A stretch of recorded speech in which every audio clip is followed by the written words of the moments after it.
Tēnā koutou, tēnā koutou, tēnā koutou katoa. Ko Chesapeake te awa, ko Musalak te maunga, ko Pakeha, ko American, ko Cherokee te iwi. Ko Troy Basden toko ingoa. I'm Troy Basden, the president of the New Zealand Association of Scientists. I come here by way of ecosystem science. I've introduced myself as coming from the Chesapeake Bay region's water quality problems, Musalak's initiation of acid rain as an environmental problem, and years of climate change research, effectively making science my waka, that brought me to New Zealand. And that's why we're all here together at this 2021 New Zealand Association of Scientists Conference. It's my pleasure to begin the conference by introducing the Minister Megan Woods. I'll introduce her a little more fully firstly, but just a little bit of housekeeping. First, we will have a more proper introduction to the conference after the minister's time. And that will include a pathway, essentially a pathway to a bridge across into our first panel, which will take us into Te Ao Māori and the opportunities that Māori offer as part of our research, science, and technology system as we continue to develop being in science in New Zealand together. The New Zealand Association of Scientists is an organization that focuses on the promotion of science, the application of science for all New Zealand and all New Zealanders. We focus on science policy, science history, science communication, and promotion. It's particularly apt to welcome Minister Honorable Dr. Megan Woods. Today, not only is Minister of many things, housing, energy, resources, Associate Minister for Finance, Research, Science, and Innovation, but also she holds a doctorate in history, integrating the nation, gendering Māori urbanization and integration. So in effect, she's one of us in several ways, how also having worked for crop and food and plant and food research for a few years before going into politics, or well, before becoming formally a politician. With that said, it's my absolute pleasure to introduce the minister. Oh, sorry, one more just brief point on a couple more brief housekeeping points. First of all, please do note that we have a code of conduct up on our website. You can click to it on events in the bottom menu, and we'll talk more about that in a moment. We do just want to emphasize that some of the discourse around Mātauranga and science has been harmful to people who identify in various ways within the system, and we'll be exploring that more after the minister's talk. We are recording, so you can probably see that, but if you joined us recently and didn't receive the alert, we will be willing to remove anything that's said from the recording and from chat messages that are recorded if you ask within reason. And please do use the chat and the question and answer, and we hope to get to the end of the minister's comments and have a good open question and answer period, which I will host. Thank you. Welcome, Minister. Thank you, Troy. Tēnā koutou e ngā mātuaka, tēnā koutou e te haikainga te Atiawa, tēnā koutou. Tēnā koutou e ranga e te kaupapa o te ata. Noi reira, tēnā koutou, tēnā tātou katoa. Well, thank you for inviting me to open the 2021 New Zealand's Association of Scientists Conference on Reshaping New Zealand's Research System, Finding Solution. I'd like to extend a warm welcome to the audience and outstanding panelists and presenters attending this conference today. And thank you to everyone for your fortitude for another Zoom link up. The research, science and innovation system is a core driver of our ambitions as a nation, and our intention is to improve it for the next generation. We have all benefited from the research and wider efforts of our extremely talented researchers and institutions, including the Crown Research Institutes, universities, independent organisations, and other education and research providers. Particularly through our successful COVID-19 response, New Zealanders have seen the direct and positive impact of our exceptional domestic research community. Thank you. If the last 18 months have shown us anything, it is that we need to have high-performing science to make expert, dynamic, and sometimes tough decisions. Our research system has served us exceptionally well to date, but we know the world is a very different place now to when our Crown Research Institutes were created in the 1990s. And so it's time to ask whether the system is set up as well as it can be to answer today's pressing environmental, economic, and social challenges like climate change and child poverty. I know that as members of the science workforce, you will understand this idea better than most. It is part of your role to imagine a future that we will one day inhabit. It is for this reason that we have recently launched the Te Ara Parangi Future Pathways Green Paper, making the start of a wide-ranging and collaborative kōrero about the future of the RSI science system to ensure your great work can continue in a system that is connected, adaptable, resilient, and diverse, and that supports its workers. We know excellent people conduct excellent research when they have access to the right tools and resources. Through this green paper consultation, we want to hear your views and draw on the sector's collective wisdom and experience. I'm confident you won't be short of ideas on how to build on the parts of the system that have served us so well and enhance the parts that aren't working as well as they could be. I also want to emphasise that this is just the beginning of the conversation. We've proposed no concrete options and we are not pre-committed to any solutions. Any reforms stemming from this consultation will have their own specific processes, including engagement.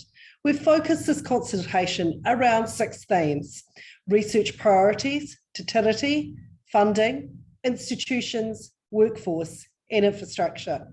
2 of the Green Paper's key themes relate strongly to the conference topics today. The theme of te tiriti Mātauranga Māori and supporting Māori aspirations is particularly relevant to your discussions this morning.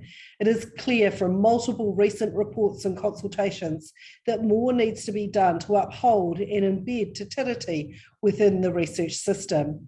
Professor Tahu Kukatai spoke eloquently and knowledgeably about these issues during the launch of the Green Paper.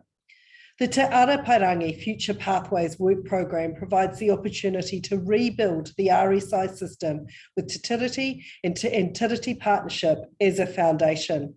We are reimagining how we can give life to Māori research aspirations and create better ways to enable and protect Mātauranga Māori. We are also exploring how to build stronger connections and locally based Mātauranga practitioners and Māori knowledge. I look forward to hearing the ideas that come out of the panel discussions today and welcome you to share this with MB officials leading the consultation process. People are the core of the research, science and innovation system. We know our research sector suffers from underrepresentation and problems of career insecurity, especially for early career researchers. This is an issue that both myself and my colleague, the Associate Minister of Research, Science and Innovation, the Honourable Dr Aisha Verrill, and I are both incredibly interested in exploring through this consultation. Only 5% of researchers identify as Māori and 1.7% as Pacific peoples, and only 25.7% of professors and deans are women. This is 2021, and this is not good enough. I'm confident that the sector can do better and attract and develop talent, widen participation, and address retention issues. The Te Ara Parangi Future Pathways work program will help us accomplish this goal. Alongside this consultation, MB is conducting detailed RSI workforce surveys to determine key attributes of the workforce problems faced by institutions and individuals and opportunities to improve connections and collaborations. I strongly encourage you and the institution you work for to complete these surveys. The Te Ara Parangi Future Pathways consultation is open now and will run right through until March 2022. Your conference today provides an opportunity for you all to connect and share ideas about how the challenges faced by the research system can be addressed. Given your experiences at the core of our research system, I strongly encourage you to participate in this process and make a submission on the green paper. MB will be running initial consultation engagements to start the conversation in late November and December. You can find out more information about the consultation and register for these consultation engagements at MB's Te Pāpārangi Future Pathways consultation website.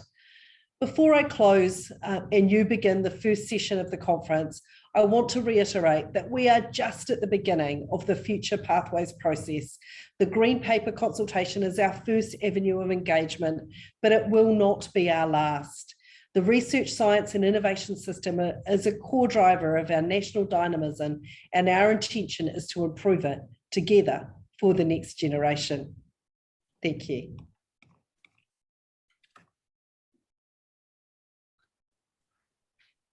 Kia ora. That was an excellent address, and I'd particularly just like to take an initial opportunity to thank both you and the Associate Minister for the work that you've been doing. It's been a tremendous effort, I think, to get to where you are with both the paper and also on the topic of diversity. That just one of the things that I think is worth explaining and that you have done has been to get the diversity data up for the Endeavour round.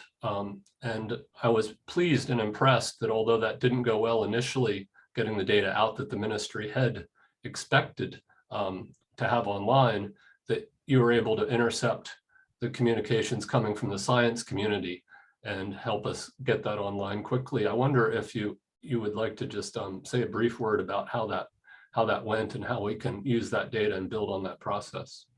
Yeah, and look, I think that as a group, you will understand more than anybody that if we're really going to address the problem of underrepresentation within our system, we've got to have the data.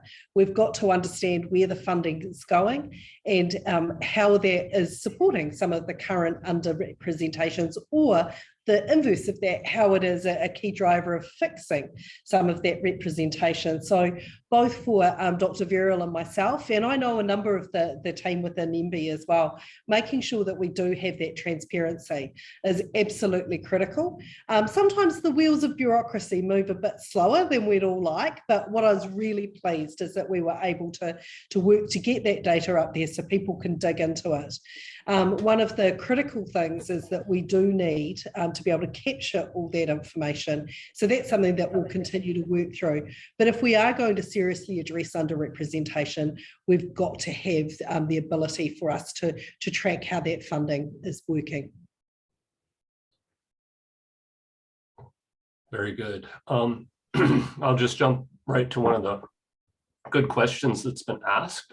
At present, we do not seem to have data on the numbers of overseas researchers at RSI, although in some of the CRIs, it seems to be roughly half of the science workforce. Does the minister consider that this reflects some of the issues with our current education system? In particular, what our students are being taught at schools at an undergraduate level? Yeah, and look, Troy, this is where I think that workforce survey will be absolutely critical so that we can get that data and we can understand the nature of our workforce. I think there's probably multiple things going on here that we know that academia and science as part of that is very much of a global and connected international community, and that people do move around at various stages of their career. And that benefits New Zealanders both going overseas for periods of time and also having people from overseas coming into New Zealand. And I don't think any of us have any desire to kind of put the shutters down on that, but we've seen COVID and closed borders do enough of that over the last 2 years. I think one of the interesting things that we'll want to look at is how the inability of people to travel as much in the last couple of years has meant for career pathways, that people perhaps haven't gone overseas to do doctorates who might otherwise have done that, or might not have gone overseas after completing a doctorate to do a postdoc, and what that means in terms of staying in New Zealand, or once the borders open, will it be that we'll see normal transmission resume? So I think we need to understand that as well. But look, I think that one of the things coming out of Future Pathways and looking at the different participation levels, that we do need to have a look at what's happening right back in our education system. I know that some of the work that I've been talking to my colleague, Apito Williams-Seo, around some of the Pacifica representation in science is actually about some of the work that he's doing at early childhood level within the Pacifica communities. So I think we're open to examining all those aspects, Troy. Excellent. Now, I think one of the really important things is just to acknowledge how difficult it has been for traditionally for members of the Pacifica or Māori community to want to travel overseas to really get their careers on track in the traditional model for successful New Zealand careers of either overseas recruitment or periods of overseas research. We're in a different time now, and one of our prominent ECRs that's trying to lead the community really looks forward to working with the RSI community and the government on Te Ara Pāpārangi. She says she's extremely concerned about the immediate issues being faced by the community. She's a lab-based, Auckland-based health sector female researcher with kids at home. She and her colleagues are facing a crisis that needs immediate help. And she worries that many of them may not be around to see the results of Te Ara Pāpārangi. Is there any immediate thoughts you have on what can be done? I think that's one of the points where the consideration of what base funding really means and how our institutions are able to help in a way that hasn't been possible in the past could be important. I know it's a very difficult item to face, but if we could get this is an opportunity for us to really think through the problems individual scientists face. And of course, that is the role of the New Zealand Association of Scientists, is to put the people in the problem. Yeah, and look, I mean, I'd probably need a little bit more information around the particulars of what that particular scientist is talking about. But I think one of the things that we do have to look at the system as a whole. I think that we do have a system that's set up that's funded through various votes within government. So you have CRIs that are funded through vote, research, science and innovation. But then of course, a lot of our universities are funded through vote, vote education in terms of PBRF and some of the funding that goes in that way. So without knowing the specifics of what's been talked about, I can't really comment on that. But I think one of the things that we know is that we can't just keep putting band-aids onto our science system, that we actually do need to take the opportunity to have a more systematic look. Yeah, I have seen some excuse me. No worries. I hope I don't fall to the same fate. I have seen some preliminary data that they're working towards. I won't really talk too much about what the data says, but the point being, a lot of lab-based researchers, a lot of researchers in other areas, perhaps field-based in some cases as well, have lost 3 to 6 months of their effort would be typical, some even more, across the period of the last year or two. Many of them are on short-term contracts where there's a real risk of them not completing the work that they've been contracted to complete. I think that's really what we're talking about here with right. Okay. Basic precarity. Yeah, and look, I mean, some of the stuff that we did after the last lockdown through the research, science and innovation funding was actually to extend out some of those contracts for precisely that reason, that just having things finish up when, in some cases people had lost a lot of their research and needed to go back at the beginning. So we were able to make some moves on that front. But look, absolutely acknowledge this has been a really difficult time for our science community. They've been absolutely instrumental to our getting through, but we cannot ignore the fact that the COVID lockdowns have had implications across every sector of our society, and our scientists are not immune from that either. We've done what we can to put mitigations in place, and we'll continue to have a look at that. So if there's specific things the association wants to bring to our attention, we're more than happy to have a look at them.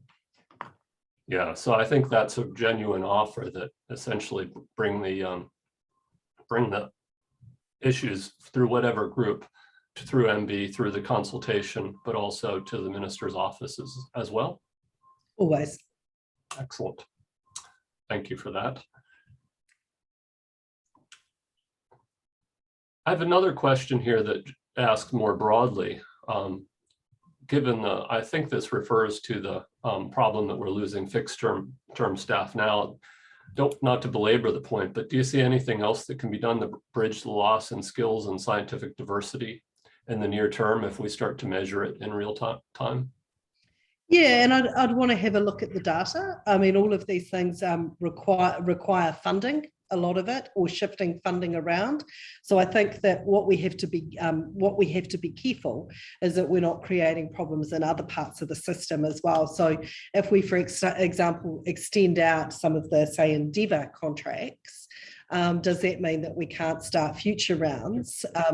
And that has a flow-on effect for people's research careers as well. So I think it's really important that we look at this in a really systematic way. But look, we've shown all the way through COVID that we're willing to look at options. So really need to see the specifics rather than talking in the abstract about it. Yeah, and I think that's really important. One of the big issues has been the lack of data on the science system, particularly in recent years and through its changes. And so it's over to us to some degree to try to get that information forward, but I realize the ministry is working on it as well. Yeah, and I was going to say, and I think it's also over to us, Troy. I think that that we and one of the things that I've been really eager that we do as a government and as a government agency is collect more data on our science system. One of the things that we did in one of our first budgets in government, I think it was maybe the 2018 budget, was the funding for the systems to be able to collect some of the data that we need across our universities as well when it's going in there, so that we can actually compare the various parts of the system that are funded through different votes within government. Excellent. Well, I'm going to shift gears a little bit and move on to a different question, and also remind the audience to please put in some questions that you want answered, because we have a little bit of time left to try to get them answered. One of the prominent points that's emerged in science in the last months, particularly in response to COVID, but it's always an issue, is that we're in an era when social media is extremely influential. Scientists have traditionally not been strong public advocates, and some institutions don't put their science in the public view as much as they could, or encourage them to be on social media. Now that we're doing that, it can mean science is both less influential or potentially attacked. It's not so much part of the question. How do you weigh up that issue and the balance of excellence and impact? And also, I would add the real growth of the science system towards that goal of achieving 2% of GDP, to really develop that so-called contract between science and society to invest more and move forward together. How do we get the excellence and impact to accompany each other? Yeah, and I think they're really important questions that are buried within there. One is around the role of scientists as academics, and the role of critic and conscience, which has always been for centuries and a critical part of being an academic. And I think as we're in what some commentators call this post-truth age, that actually science has such a valuable role to play in informing public debate. But this does mean that in this post-truth age, I guess it's a very postmodern take on it, that we have many of the critics and people who believe passionately in a different side of a debate will seek to undermine the scientific evidence as it comes through. I think we've seen that very much through COVID. We've seen it through the climate change debate. We can see that very much, that the scientists themselves become the subject of quite a polarization of an issue. And I think that the way in which we navigate our science system through that, and the role that scientists take in that, it's difficult, and I want to acknowledge that here in New Zealand we've seen a number of members of our own science community who have come under significant attack through the efforts that they've put into COVID, and have become sort of the kind of the targets of people that don't like a particular direction the country has taken. But I really applaud and thank those scientists that have done a marvelous job for their country, and we have a debt to repay them in that respect. But in terms of how it is an impact, we we account for that? I think that is a really interesting question, that we do know that some institutions value the kind of the talking head, critic and conscience role far more than others do. And I think it's not only government and funding that has to acknowledge that, it's also a role for our institutions to really make sure that this is something that is seen as something that takes a significant amount of time, that the amount of time that you spend fronting media, explaining concepts, decoding some really difficult issues, you could be writing papers that get published that can be seen by some institutions as far more career enhancing. So I think there is a really critical element of work to do there. I know when I was a historian that one of the anomalies of the system was that, I'm a New Zealand historian, but one of the anomalies of the PBRF system was that reports that people wrote for the tribunal weren't counted in the same way as published peer-reviewed articles. But what you could argue that some of the most valuable work a New Zealand historian can do is actually some of those reports for the Waitangi Tribunal. So I think there's always bits we have to navigate through. Excellent. I have a bit of further response here from the question from ECRs that's quite specific and probably quite useful, asking that what the system has tended to do is provide time-only extensions. ECRs are asking for some system of getting funded extensions. Yeah, as I said, we're going to have to take that one offline. So if that person wants to make contact with MB, that would be really useful. Excellent. Coming to the metrics question, have there been discussions within the ministry around the role of publication metrics and career metrics in the assessment of science excellence? Yes, and whether there are flaws in the current measures? Yeah, so there's been a lot of work that's been carried out around the impact. Of course, PBRF sits within TEC, so that's within the education portfolio and vote education. So that there's obviously those things do need to talk to each other. But I think this is one of the things that we can talk about through the future pathways process, how we can bring some of those again. But we know that when we're making funding decisions, that how it is that we appraise impact, that is something the ministry is having ongoing work and dialogue with scientists. But this is the opportunity, and I really want to stress this is the opportunity for scientists to really make their voices heard on a range of issues that I know have been bubbling away since I worked at a CRI over a decade ago now. That's exactly right. And I do think this has opened up a lot of issues that have both been bubbling away and where possibly some aspects of the science system have gone in the wrong direction. One of the most poignant pieces of data that I'm going to be bringing up later is the point that business connections to both universities and CRIs have dropped since 2013, roughly the period when the Callahan Innovation was created, when the Ministry of Business Innovation and Employment took over the science role. That's one aspect where we've seen something perhaps ready for change that hasn't gone the way that we would have hoped, if indeed you're trying to build business R&D as part of the picture of what we're doing in New Zealand, and also the employment and success of what we do in New Zealand and addressing our big issues. There's also national science challenges. We're just about to probably wrap up in terms of time. So the biggest question would be, what do you see as the real opportunities that you can see that are maybe bubbling to the surface already, and the areas that you see where the existing system has underperformed and you'd really like us to work on what some big integrative fixes are? Yeah, and as I said, we have no predetermined outcomes in this. This is a genuine conversation that we want to have through the Green Paper.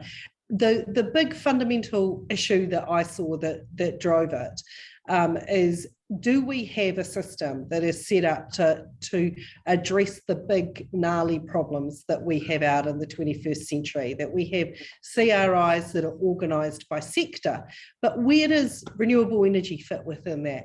Where does climate research? It's a tragedy of the commons. Everyone's got a part to play, but where is the ownership? Where is the leadership? Where is the drive?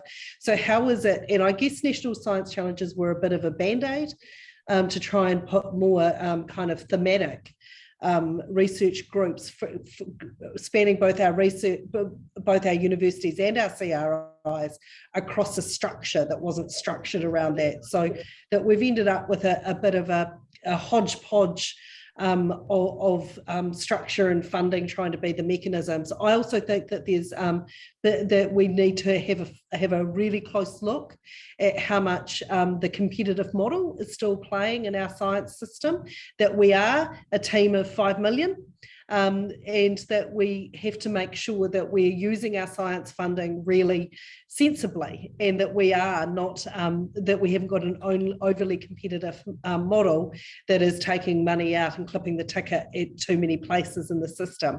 So how is it that we can make sure that we're driving that collaboration so we can bring together our genuinely best research teams irrespective of institutions, that we can bring them together, and that funding isn't the impediment to doing that. So how we solve the problems for the future and how we can face the 21st century as a country confident that we've got a science system set up to deal with those issues were the kind of fundamental drivers for me, and ones that I really want to see us come out of this having addressed and having looked at. Excellent. Thank you. I see that we're at our essentially our time limit that we've signed you up for, so I'm sure you have many things that you need to get on with and fix throughout New Zealand. I'd really like to thank you. Treasury, so I never like to be late for those meetings. Yeah, I'd really like to thank you and really say that your last remarks were right on target from my perspective, and we'll be coming back to those throughout the day and within my president's address, which will end the conference, and hopefully initiate a period where NZAS can help coordinate some national discussion and contributions on the topic. Thank you again. Thank you. Enjoy your conference. Ngā mihi nui.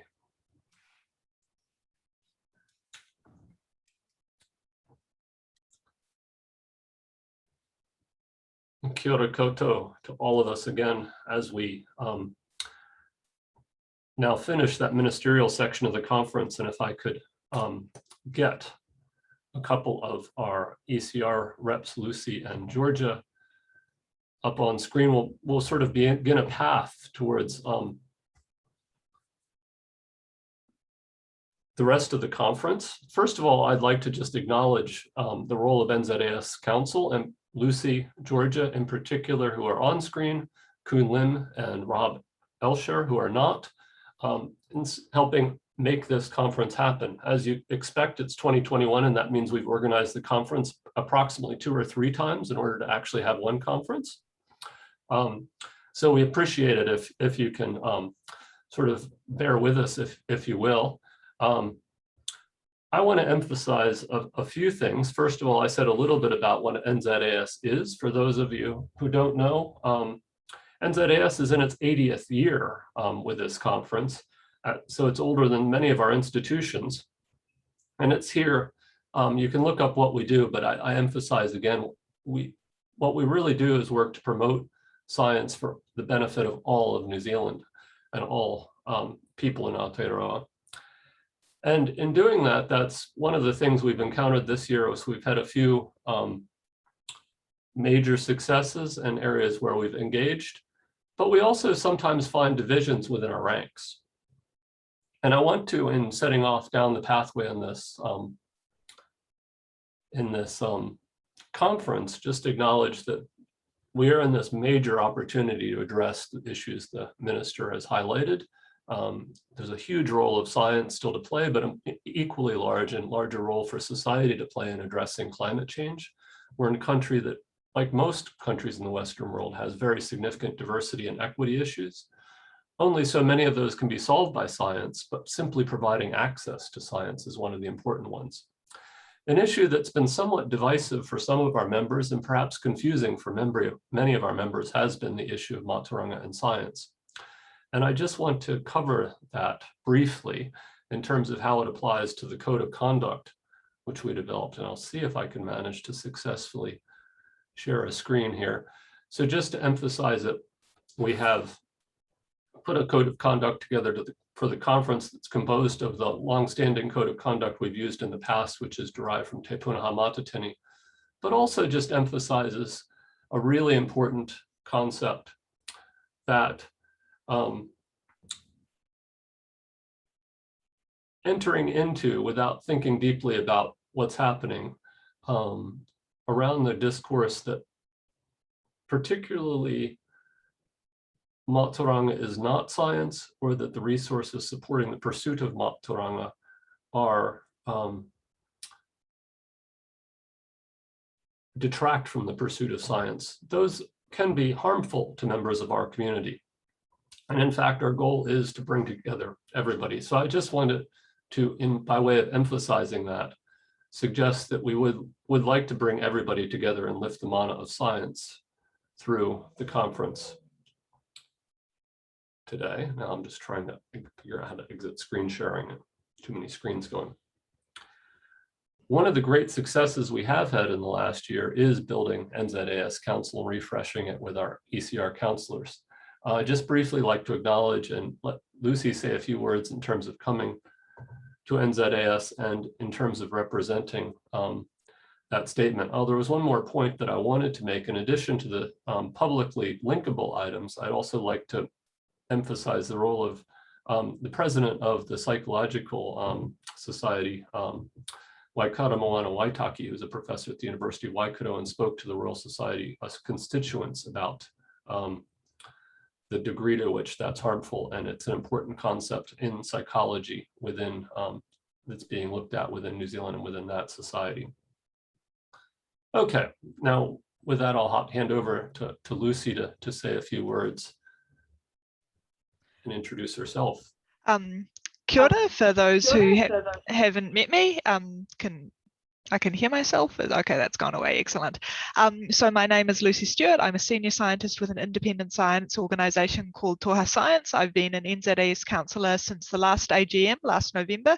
And as Troy says, I've been involved a bit this year with some of the statements we've put out, particularly the one about Mātauranga and science.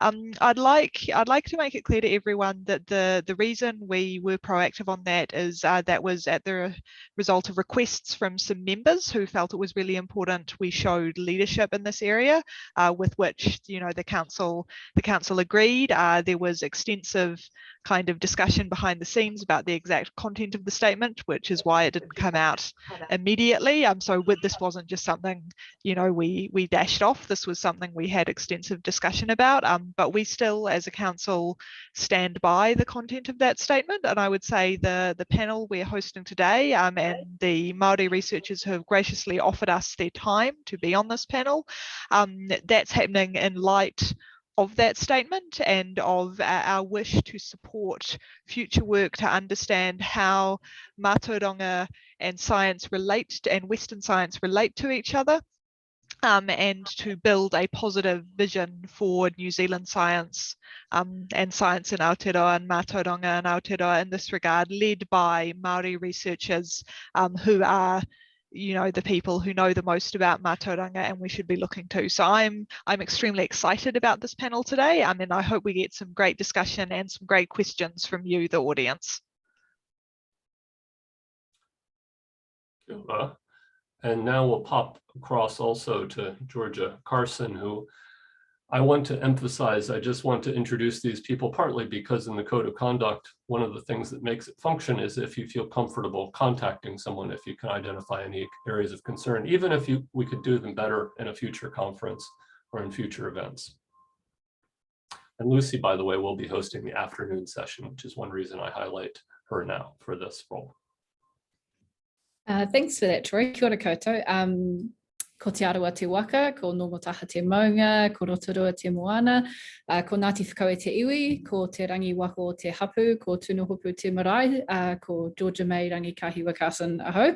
I've been a member of the NZAS panel for 2 years now, and so I'm sort of still a baby ECR. I defended just over a year ago, and I'm based at the Milligan Institute.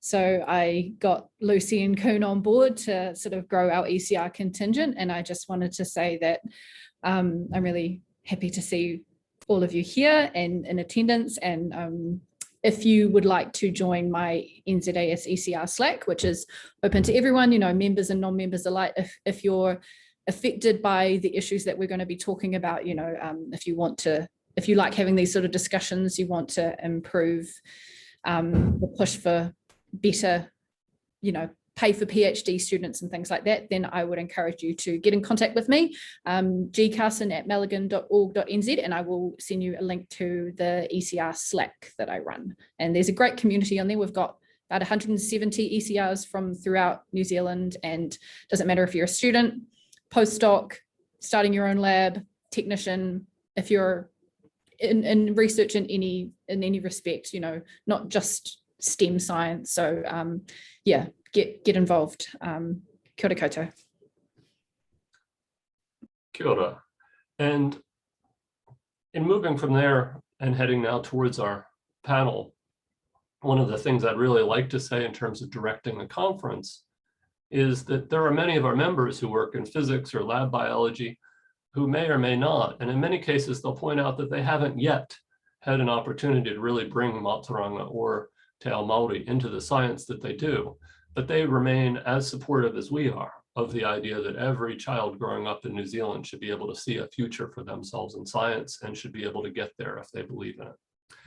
And so what we wanted to do is try to build a bridge, and I'd particularly like to acknowledge Rob Elsher's role in doing this, where we're now going to essentially invite the conference to walk with us into Te Ao Māori and begin to ponder the role of Mātauranga Māori in reshaping scientific research through the development of the Indigenous Genomics Institute. And we're going to hand over in this process to the leader in the development of that institute, Lisa Warbrick. She holds an MBA, and I'll allow her to introduce herself properly, but by way of an introduction going across the bridge, she's a panel facilitator, a Puariki for the Indigenous Genomics Institute, a director of Te Pūoranga Whenua, a collective of Māori agribusinesses with wahine leadership. And she's had over 25 years of experience in Māori economic development and kaupapa Māori, focusing on whanau well-being. So with that, can we get Lisa on board to begin leading the panel? Kia ora, Lisa. Kia ora, Troy. Thank you. In true Te Ao Māori form, I'm just going to hand over to my fellow co-conspirator, Hare Rua, who will open our panel discussion before we start. Kia ora, Hare.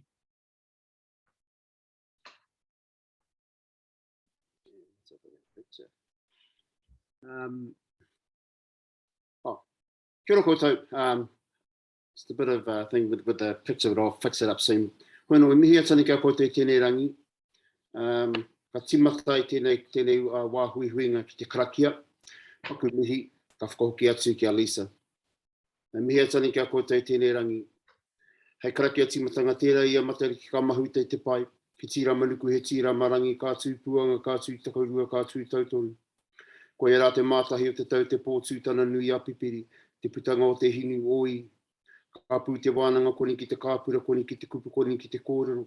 He piringa, he ahunga, he oroinga ki te mātau, te whakaaro, māra mānuku, māra mārangi.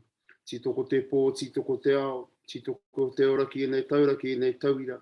Titoko ki arangi nui e tū nei, titoko ki a papatū nuku e takoto nei. Ka ai ki te tauhau, ka puta, ka ora, whāno, haramai te toki a haungi e, hui e, tāi e.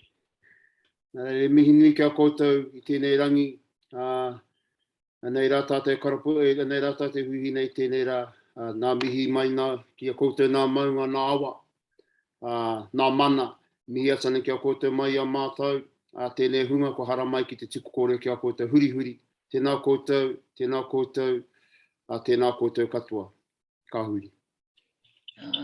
Ngā mihi ari. Kia ora whānau, thank you for that, my bro.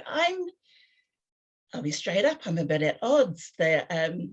I've gone in since the kōrero started with the minister, or actually with Troy right at the beginning, and I've gone through at least 20 different iterations as I've heard the kōrero and seen the questions being asked. So please bear with me, where I thought I had a really clear and articulate approach today to our kōrero this morning. It's just gone out the window with so many pieces of very cool kōrero that have come out. So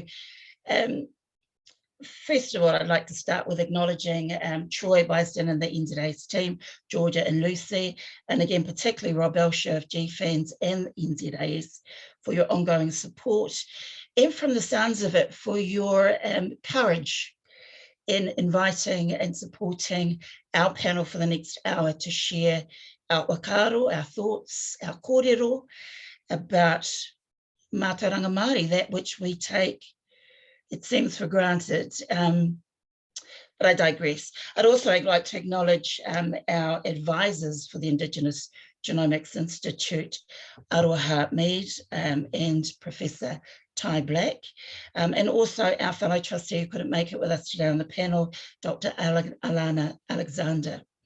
And so introducing briefly, although not fully, as I'm sure my bros will do so themselves, Dr. Karatiana Taiuru, who joins me today, Dr. Simon Hills, and of course you briefly meet Hare Rua Tumuaki for Hoani Waititi. I'm not a scientist, ladies and gentlemen, so I take my hat off to you. I've had a heck of a learning in the last couple of years as I've immersed myself in the kaupapa of science, and indeed how Mātauranga has a place and space in that. And I say that, if I go back to the IGI briefly, no, I won't. Actually, I'll introduce myself. I'm so excited. I've got all this stuff going on in my head. I am Mokopono of Te Awa Tupua from the upper reaches of Wanganui, Te Atihaunui a Pāpārangi, and I also hail from the mighty Rangitihi in the Bay of Plenty, specifically Ngāti Rangitihi and Ngāti Awa. Haiaha, home has been Manawatu for the last 20 odd years. And the IGI has become a po in terms of my professional interests, which has interbred, I guess, in the mahi I work in economic development, and certainly the Wahine Leadership Collective of Māori Agribusiness. But I'd like to share with you the beginnings of the Indigenous Genomics Institute. I had an opportunity to participate in a project with Genomics Aotearoa that looked to investigate as a thesis Māori engagement in genomics research and its benefits thereof. And what I found, whanau, was the lack of engagement.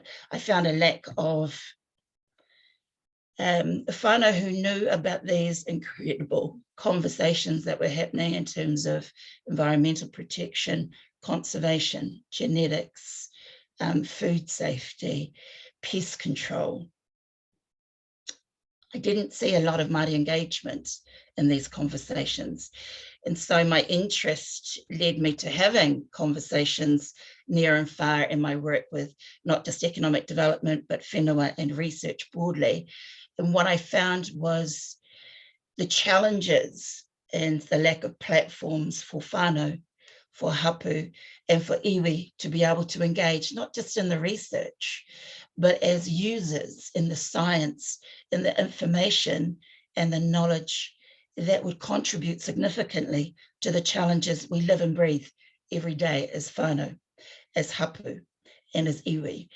And so when I hear the challenges of appreciating or acknowledging Mātauranga Māori, that's wow for me. And so clearly we need to have more conversations, and being part of the NZAS as speakers is particularly significant. And so thank you for the courage. Thank you for opening these conversations, and conversations that the Indigenous Genomics Institute today, with the support of advisors of incredible expertise and skill and passionate advocates such as Aroha Mead and Professor Ty Black, and many others that we've spoken to, and to the trustees of our Indigenous Genomics panel or board, Hare Rua, Karatiana, Simon, Dr. Alana Alexander. Thank you for taking the time for listening and for coming on board this morning. And I wanted to acknowledge the minister's words. Certainly Te Pāpārangi is an interesting read. It's only as good as its action and its implementation. But before I hand over to Hare to talk about his kōrero, this morning in the next 50 odd minutes that we have with you, we wanted to explore very briefly, given the time frame, the application, I guess, and the significance of Mātauranga Māori and its link to Te Tiriti. Certainly we're not going to cover everything today, and it's not meant to, and certainly I'm not here to negotiate or discuss or convince with you the significance of Mātauranga Māori. I do say that will continue ongoing past today. But we did want to share and talk about the capability conversation. Minister Woods spoke to it earlier, and there have been comments in the Q&A about where it starts. And it starts way back before our undergrads and our postgrads. It actually starts back further than that, which Hare would talk to in terms of capability at our kohanga, at our kura, about saying who's coming through, the succession, the future research and scientists, and the data which we do have in terms of achievement is poor. It's piss poor, and we need to be addressing that. And that's not necessarily for you out there to address that. It's for us, iwi, whanau hapu, and iwi to address this, and so we shall. It's also important to understand about protecting our rights and interests. Karatiana will talk to that as not just our intellectual property rights, but ensuring that the holders of Mātauranga have their voice, have their place, have their platform. And also, as many of you will know, and without putting words in your mouth or preaching to the converted, Simon has the unenviable task of sharing, to some degree, his experience of Māori within a non-Māori construct. The challenges and the celebrations, the incredible insights of hardworking and passionate scholars, researchers, academics. It's a big kōrero. For those that want to continue the conversation, we're certainly intending to explore next year, holding our own webinars, encouraging whanau hapu and iwi to engage in conversations of genetics, of pest control, of conservation in their role as kaitiaki, in their role as leaders, and in their role as mamas and papas. So without further ado, thank you. I look forward to having future conversations. Hare, I'll hand over to you and shush. Kia ora. Kia ora. Good everyone. Tēnā koutou. My name is Hare Rua. Ko Hare Rua taku ingoa. Ko ku mātua no Rua toki no Tuhoe. A haunei no Rua toki no Tuhoe. Ko au te tūmaki. Ko nei kura kaupa Māori o Whani Waititi Marae. Tēnei wā. Nara re mihi atani kia koutou. Kia ora everyone. My name is Hare. I'm the principal at Kura Kaupa Māori o Whani Waititi Marae. I'm just going to share some kōrero about a project that I'm about to undertake. Well, probably already started, but I'll be on full-time leave next year, from the end of term 1 next year to the end of the year, just building on the project that I'll be discussing with you today. But just a bit of background on our kura. So Kura Kaupa Māori o Whani Waititi Marae, based out in Glen Eden, West Auckland. It's a kura that was started by the likes of Dr. Peter Sharples, or Papa Peter, we know him as, and Whai Aroha Painga, and many others in the mix around in 1980. So 1982, I believe the first kohanga reo was started, Waiwhitu. Not long after that, Whani Waititi opened their first kohanga reo here at our kura, at the marae. And then a few years later, we had their first lot of tamariki ready to go on to primary school. And of course, there was no school for them to go to, because they go from fully immersed in kohanga reo to back into the English medium system. And so that was a bit of an issue then. And so of course they went off and asked, I think it was the Labour government at the time, David Long and them, to fund their own kura, to have a kura kaupa Māori. They were turned down several times, and so as it was, they started their own kura with nothing, kia Honi Waititi. It was known as Te Kura Māori or Honi Waititi at the time. And I think it's 4 years later, or was it 4 years later, I'm thinking 1985 it was. And in 1989, the government, the Ministry of Education came on board and funded Honi Waititi. 1993, we had the first whare kura, which is, that's when kura kaupa Māori first went secondary. And so we started our first whare kura. I came across and started here in 1993 and stayed till 2000 and left and went off on my journey. But came here as a kaiako in 1993. And from those tamariki, from those initial tamariki that we've got from kura kaupa back in those times, we have some of our young leaders within Māori, young as in 40, maybe early 40s, mid 30s to early 40s. We have a bunch of young Māori leaders, not just from Honi Waititi, but from kura kaupa throughout the Motu, throughout Aotearoa. And I remember at that time talking to Papa Peter about Māoridom as a whole in general at the time when they first considered starting kura kaupa Māori. And you see there was a lot of, not everyone supported, not all of Māoridom supported the idea, not all of Māoridom supported the concept. And so what actually happened, so I'm just going to throw my timer on because I know I've got 10 minutes and I've used about 5 of them. But anyway, what actually happened was they went ahead with it anyway, with or without the support of Māoridom, and now we've got a successful education kaupapa that works for our people. And so, and we've grown some of our young leaders of today. So if you look at the Kapahaka World Ngā Tūmanako, the Kapahaka team that's the current national champions, pretty much the 80% of that all would come out of kura kaupa Māori, whether it be the majority from Honi Waititi or from other kura kaupapa, and they're young leaders within Māoridom across the board. And so really, when we're looking at looking into, I guess, pūtaiao or Mātauranga Māori in a sense, we're talking about the mana of science and lifting the mana of science. That's not really part of our conversation. The conversation that we're having is lifting the mana of tirohanga Māori amongst our own people first. I'm talking about Honi Waititi here, amongst our young people and amongst our community.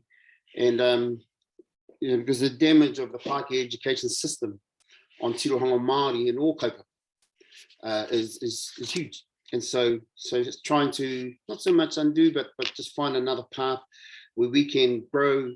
And in this case, we're talking about pūtaiao, or we're talking about in the sciences space, and we're talking about putting together a kaupapa, and with the emphasis being on Indigenous genomics. And so, of course, I've linked up with Lisa and the team to look at how we build a curriculum based around Indigenous genomics, allowing the likes of physics and chemistry and biology to drop out of that. That seems to be the focus when they get into their year 13 space, but with a real strong Māori lens over the top of it. And what does it mean? What does Indigenous genomics mean for us and look like for our people? And so there'll be a lot of consultation, there'll be a lot of conversations. I don't have a science background. What I do is I have a desire to want that for our kura, and in turn our kura be the pilot of the kaupapa, and in turn once we've built it, then moving further out into other kura. And so what the aim is, I guess I'm jumping a bit all over the place here, but I guess part of the aim is growing the program from kohanga reo through to our kura tuatahi, through to our primary school, through to our secondary, to our whare kura.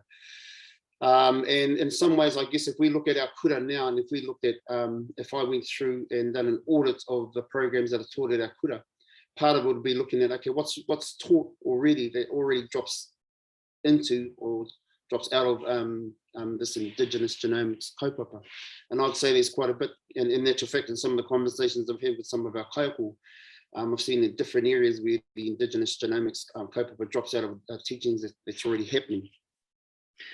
And so And so yeah, and so I guess the way that Papa Peter Sharples and Whārohan them, and then in time others got involved in the kura kaupapa and grown a generation of young Māori leaders who are now young Māori leaders within Māoridom and champions of different kaupapa within Māoridom. You know, in this space, I guess part of the gen here is growing te whakatō I te kākano o tēnei mea te pūtaiao me te tirohanga Māori, I roto I te pūtaiao, I roto I a mātou tamariki o whani Waititi tuatahi. So growing a generation of, you can call it scientists, but tamariki now, who in time become the leaders in that Mātauranga pūtaiao space.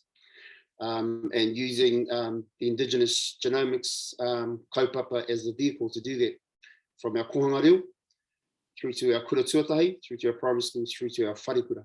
So it's going to take a bit of time, maybe a 5-year plan, but it's a journey worth going on. It's a journey they went on back in 1982 and 1985, and it's a journey that I feel is worth considering when you look at the lack of pūtaiao sciences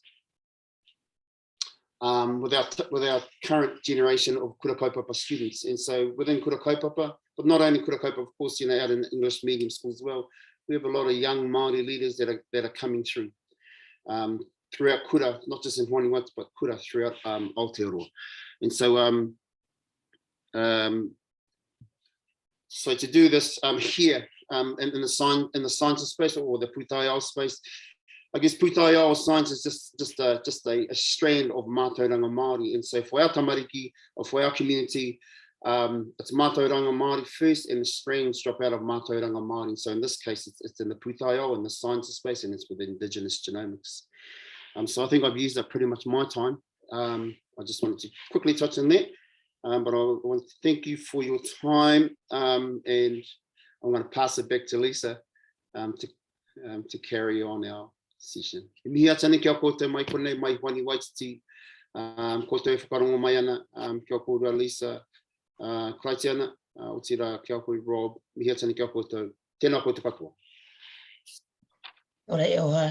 Thank you. What a stink facilitator. This is my first time, as you might have noticed. So I just want to clarify, any questions we'll allow some time at the end, my bros, so you can keep it just under the 10 minutes. And we won't stress out Troy in terms of our timekeeping today and throwing everything off planned. So handing quickly over to our other co-conspirator, Dr. Simon Hills. Kia ora, bro. Kia ora koutou, everyone. Many thanks for the opportunity to be able to talk today. What I'm going to do is have a really quick look at what I think is a really big conversation. So I apologise in advance from a few minutes over. And it's really looking at this idea of you know, Māori operating in the science system. And I'm thinking from my perspective, it's very definitely the academic side of things. I think there are some commonalities into the CRI space, but certainly my experience is very much in the universities in the academic space. And reflect on, have a few reflections on a few elements there, which I think the timing around Pāpārangi really facilitates the thinking around this well. And of course, you know, a lot of things I'm going to talk about aren't necessarily new. I think Tara McAllister and colleagues and Garrett Haar and Willie John Martin's paper earlier this year, you know, speaking to that experience of Māori researchers. There are so few Māori scientists in the system as it stands, and there are a lot of demands on Māori researchers' time for a number of reasons, and I'll touch on those. But I think to kind of introduce the story a little bit, I need to tell kind of my story a little bit, my pathway through the science system to where I am now, to kind of give you the context in which kind of my view of the system comes from. So I originally come from Tarawhiti. I whakapapa into the Ngāta whanau via my dad's mum. But I mostly grew up off the marae. Mum and dad moved out of Gisborne fairly early on, and I've subsequently grown up in a fairly Pākehā background, and that has, I think, given me a certain level of privilege coming into the science system with a much more fundamental sort of Pākehā upbringing. So I haven't experienced some of the challenges that those who have come through in a much more genuinely Te Ao Māori space have encountered when you come to particularly the university system, which is quite a foreign place, I think, for many Māori. There was never really any question that I was going to be some kind of scientist, but I came to Massey, University of Palmerston North, to do my BSc and my MSc ultimately in genetics. During that time, I did not access any of the Māori scholarship funding that was available at the time because I felt that I was in a position where I didn't need that, that was something that others would need more, not knowing at the time that those things were really massively underutilised. I then went on to do a short stint of lab tech in the Ellen Wilson Centre for Molecular Evolution and Ecology under David Penny, and as a result of connections made during that time, went on to do my PhD as part of a Marsden project, but also supported by the Ellen Wilson Centre. And that was really exciting. I got to bring a whole bunch of stuff together and started kind of, up until that point, I hadn't really been doing science as, I'd be, a Māori doing science, but not really doing Māori science. That sort of started to come in the PhD a little bit, but definitely came in when I did my postdoc. So I was lucky enough to get one of the last what was Foundation, eventually become MSI, Te Tipu Pūtaiao postdoctoral fellowships. I think pretty much after the year I got mine, they stopped, and I think postdocs in the country were reduced down to 2.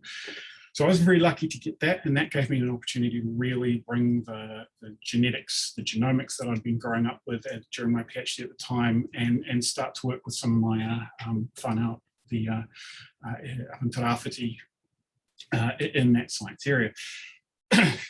Come to 2014 when I finished my postdoc, and between then and 2019, I basically fell into, what is a common story for the early to mid-career researcher, lots of short-term contracts, filling in lecturing, picking up external funding where I was able to, and I was also fortunate to get, semi-fortunate to get a 0.5 FTE position at the university here in our research office.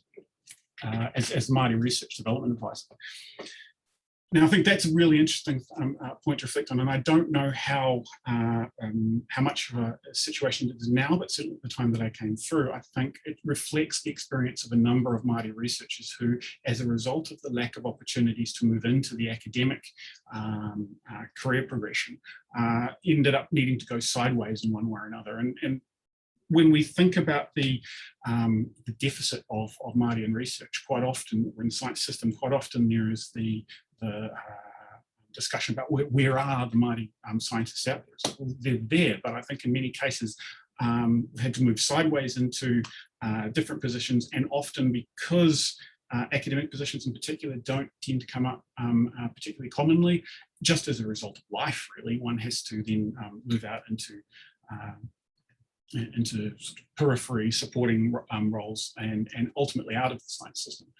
I was lucky enough to be able to hold on, and in 2019 was picked up my permanent position here at Massey, and that was associated with integrating Te Ao Māori into one of our new large-scale first year papers. Now, during that time, what I've seen through both the operating as a scientist and operating in the research office as the advising other researchers around how to deal with vision Mātauranga largely, is the growth of the way in which vision Mātauranga was embedded into the science system, in that it's so fundamental now to the funding round and to funding rounds rather, and large portions of the science sector really don't have a terribly good idea of how to enact, I guess, good vision Mātauranga. And this is largely down to, and it becomes very circular very quickly, the lack of Māori in the science system to kind of integrate that, if you will. Now, one of the, I think, original goals of Vision Mātauranga was to build more Māori expertise in the science system. But I think what it has largely achieved is positioning Māori as end users more so than participants in the science system. That said, I think Vision Mātauranga Capability Fund has been a really good way of maintaining some of us Māori researchers in the science system, because we've been able to, for me particularly, the ability to access Māori-focused funding to support Māori projects. I've been able to maintain some funding through that critical kind of career period of uncertainty. That's enabled me to stay close enough to the system that I was able to take the opportunity that came along in 2019 because I was still here, essentially. The other thing that I think is happening at the moment has been in the last few years, and definitely with the advent of Te Pāpārangi is quite poignant, is the pivot to Te Tiriti partnership and that recognition, particularly in universities. And I definitely, those who are familiar with the conversations that Massey has been having amongst itself for a little while around what does Te Tiriti partnership really look like and how do we action that. I think this really starts putting even more pressure on the Māori researchers in that area, because it's in the academic setting, as what tends to happen is that then the focus comes on to the existing Māori staff to determine and to support how that's built. And to kind of highlight what that looks like, in a recent staff survey at Massey, one of the comments and questions that I noted with some concern is that staff are really receptive, generally really receptive. They recognise that better integration of Te Ao Māori, better recognition and integration of Mātauranga into science is great. They don't know how to do it. And the question was, okay, so who are the Māori staff and how can we access them to work this through? Which basically, as a Māori staff member, has me sitting here going, okay, there are, I think, 6.5 of us in the College of Sciences at Massey University, and we're already, got a lot going on. How is it that we are going to be positioned to support what is genuine interest and genuine,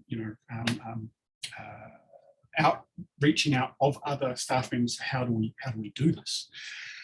Now, to just finish up, I think all of this really highlights the problem of there just not being enough Māori in the research system, and it comes with the problems of isolation that has been already talked about. It's the problems of workload, which I've alluded to. I think there's also issues around mentorship and advocacy, because we're so pressed, because there's so few of us. There's a limited capability of us to be able to support the next generation of Māori researchers, of which there are some fantastic young early career researchers, Māori researchers coming through. There's also the issue of convoluted pathways, through which my experience is definitely true of, and I don't know how much that represents the general Māori perspective. I actually don't think there is one in terms of the science system. I don't think there's enough of us for there to be the general pathway for Māori, but I think it's a general issue in the science system that the pathway to particularly an academic position can get extremely convoluted, or has been in the past. And this all comes down to growth of the science system. Now, in Te Pāpārangi and a number of other publications recently, there's been a lot of discussion around how the quantum funding, at the very least, has increased significantly over the last 10 years for the science system.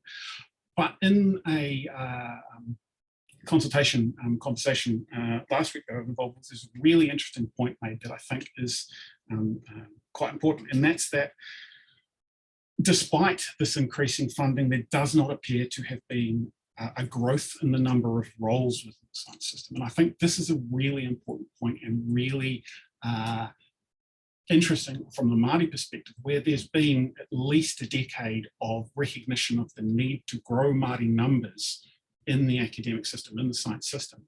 And yet, during that time, it doesn't look like it's been really resourced, because we haven't seen the growth in the number of roles in the science system, let alone the growth in the number of roles for Māori in the science system. So I think essentially to conclude, what I have to say very briefly here is that we have an opportunity now, and I think it's a really good opportunity to really examine how it is we can facilitate the growth of the science system, not necessarily just in terms of funding, but the number of roles, the number of people involved, so that we can very specifically grow that number of Māori that are in the system and can alleviate, I guess, some of the stress around the very real and very, I think, poignant movement to better include Te Ao Māori and Mātauranga Māori in the partnership around science in Aotearoa. So I think I'd better stop there.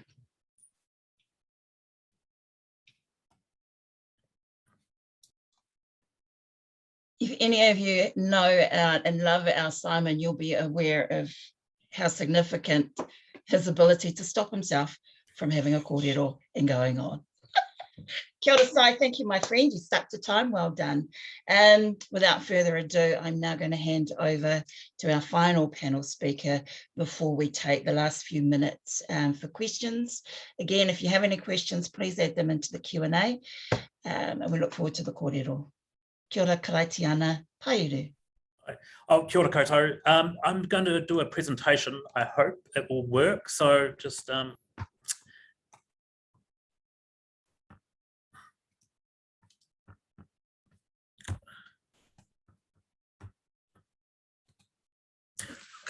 okay. So first of all, I just wanted to cover what is Mātauranga Māori. I quite often hear different translations of what it is. So pre-colonization, it was basically, it just meant to know, to comprehend and be certain of. Through the periods of colonization, it's kind of changed a little bit to wisdom and understanding. And to the definition we have now is education and knowledge and information. So I think it's important we just keep in mind the traditional meaning of Mātauranga Māori. Now, unfortunately, I don't know who designed this image. If you're in the audience and designed it, please let me know so I can attribute it. But so basically, this is how Mātauranga Māori evolves and how we transport it through our work. Now, in terms of property rights, intellectual property rights and sovereignty rights, it's also important to understand what kaitiaki is. So pre-colonization, it meant to guard or a watcher. Today, it basically means guardianship or trusteeship, and it's usually used with the environment. I guess the important thing to realize is that pre-colonization, Māori didn't actually own anything. It was communally taken care of for the next generation. So we have a lot of stories that say, once you inherit knowledge or a natural resource, you need to make sure it's in either the same condition or a much better condition for the next generation of kaitiaki. And that's why we always see the role of scientists. This is your role. So basically, there's a presentation done by Chief Justice Joe Williams called Kupe's Law versus Cook's Law. And so it basically talks about how Māori property rights and kaitiaki was forced upon us and changed from the communal ownership to when Captain Cook arrived to the fact that individuals started owning property. For all scientists who are interested in Te Ao Māori and Mātauranga Māori, there's these three key legal instruments you need to be aware of. He whakaputanga, mainly for scientists and engaging iwi in the far north. Te tiriti or waitangi, noting that the English version is not the same version that Māori debated and agreed upon.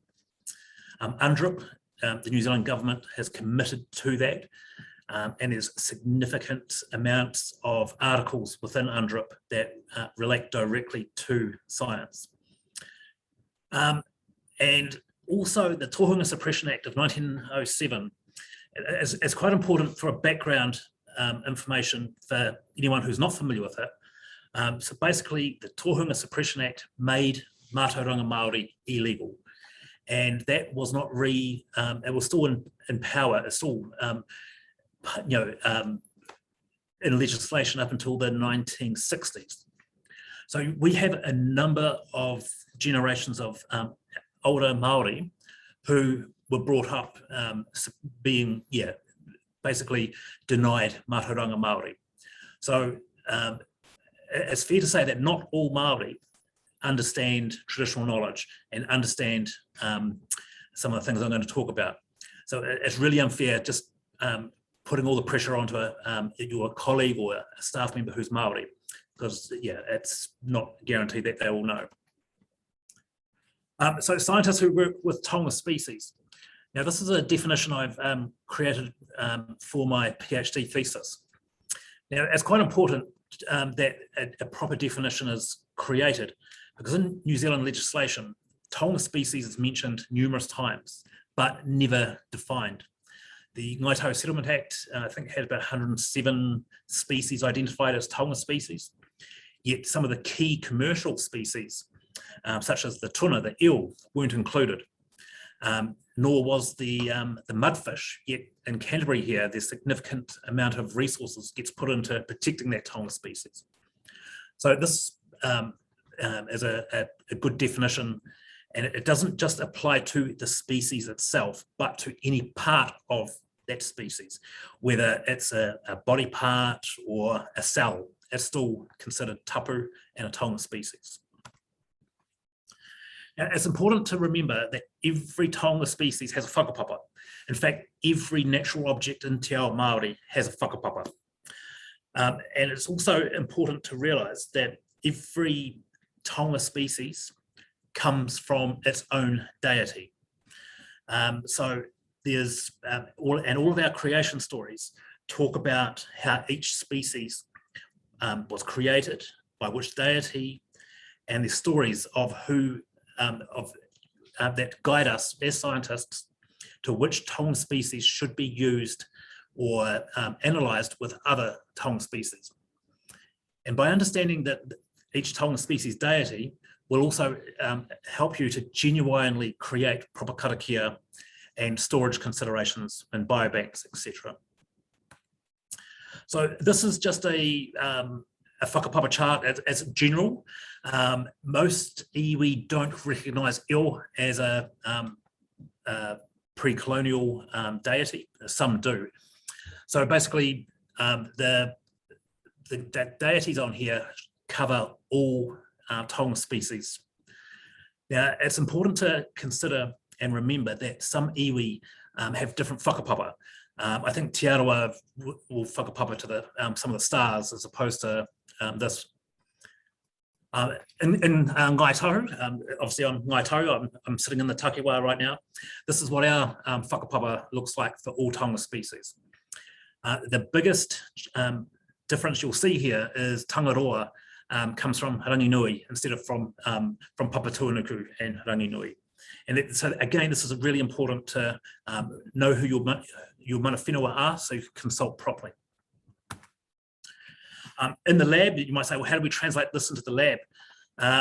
It's basically any instruments that you use must be disposed of in a culturally appropriate manner, whether it's a plastic stick or a glass shield. It all needs to be considered.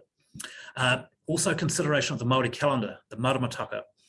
It's very important to understand which days are good for working on taonga species and which aren't. As an example, in the Christchurch Heart Institute, Otago University, we've created specific labels, rack and box labels, as you see on the screen here. This is significant. There's a lot of traditional knowledge based on this photo, and this is to protect our samples. Identifying who the kaitiaki of your taonga species are. You need to know exactly where the geographical location is from where that taonga species came from. Then identify the hapu or the marae or the land trust. Identifying the iwi is also important. And then once you know who the kaitiaki are, then you can identify the proper deity for karakia. We talk about Māori data. This is a long-winded definition of what Māori data is. Again, it was used in my PhD thesis, and it's been used in the Waitangi Tribunal for the TPPA and other claims. So it's important to understand that Māori data, whether it's biological or digital, has a whakapapa and it is a taonga. Whenever dealing with Māori data, it's also important to understand what Māori data sovereignty is. So basically, data is a taonga. It's a te tiriti, it's te tiriti obligation to protect it and to recognise Māori. So as all scientists should be fully aware of what Māori data sovereignty is.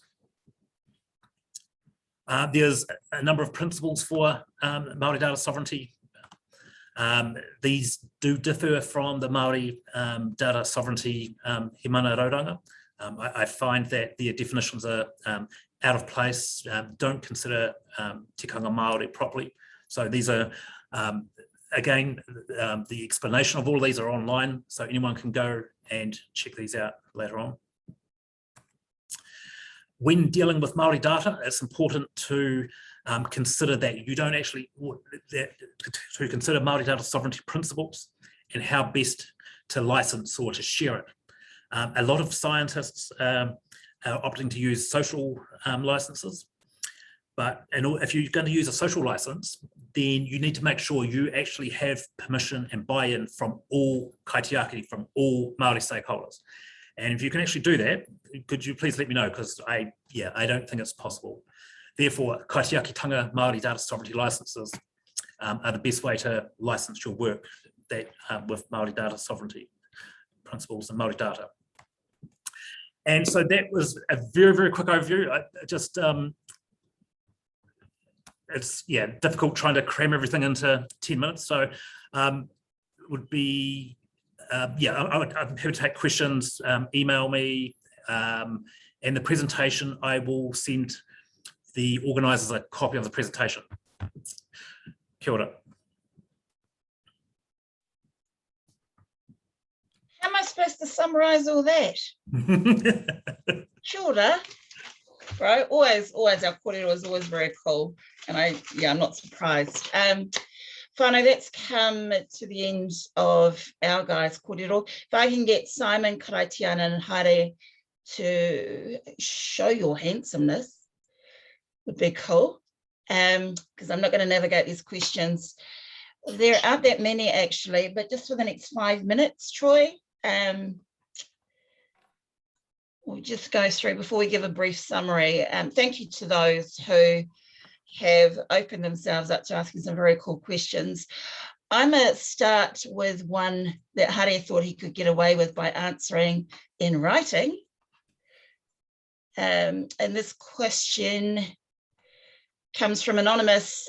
Kia ora Hare for a fab kōrero. You describe science as one strand of Mātauranga. This makes perfect sense to me. Do you have any thoughts on the current RAS work mainstream, which attempt to incorporate Mātauranga into mainstream science teaching? Okay, how do I find the answer that I type? You're open Q&A. Yeah, no, it's okay. I think it's an attempt, and I've been a part of those weeks. But what I find in those weeks is we're restricted and we're confined by preset parameters that have always been there, and so they're trying to shift the parameters as best they can, but they haven't. In those weeks, I've found that we're trying to be us, but there's always a but. So we're trying to be very tirohanga Māori and strongly Māori about the way we're reviewing all of these curriculum areas, so science as such. But these restrictions, and so we haven't shifted to the space that we wanted to go to with this project that I'm going to be a part of with this team of awesome people here who know all the information, and my part is the kura side of things. So it's a good attempt, it's a good start. There's a lot more work to do, and then the work is more in the systems and there's in the likes of MOE and NZQA to allow us to be truly us, and to allow that and to not be held back by, I guess, decades of an education system that undermined tirohanga Māori, Mātauranga Māori, anything to do with Māori. And so they may have shifted a little bit, but they've shifted from a real strongly racist position to something maybe that's not as racist, I guess, you know, if you get what I'm talking about there. And so yeah, I commend the kaimahi that are doing the work, because they're really working hard within NZQ and MOE to do the best job that they can. And I've been a part of some of those panels, in those discussions. Like I say, every time we sit in there, you know, we think, yep, let's do this, and then all of a sudden there's this, I'll tell you what, we got to fit into this. And for me, from Kura Kaupa Māori, those boxes don't work for us. So don't put boxes in front of us and tell us you're going to change a system that's really going to work for Māori, because until we get rid of those rubbish boxes that we have to fit into, it won't be.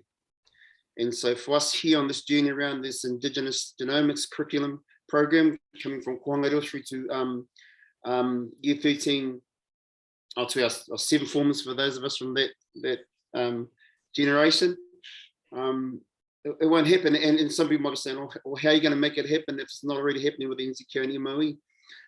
That's a fight we'll fight. It's a fight that we'll fight on behalf of our kura, and on behalf of Kura Kaupa Māori, and on behalf of Mātauranga Māori and Tirohanga Māori.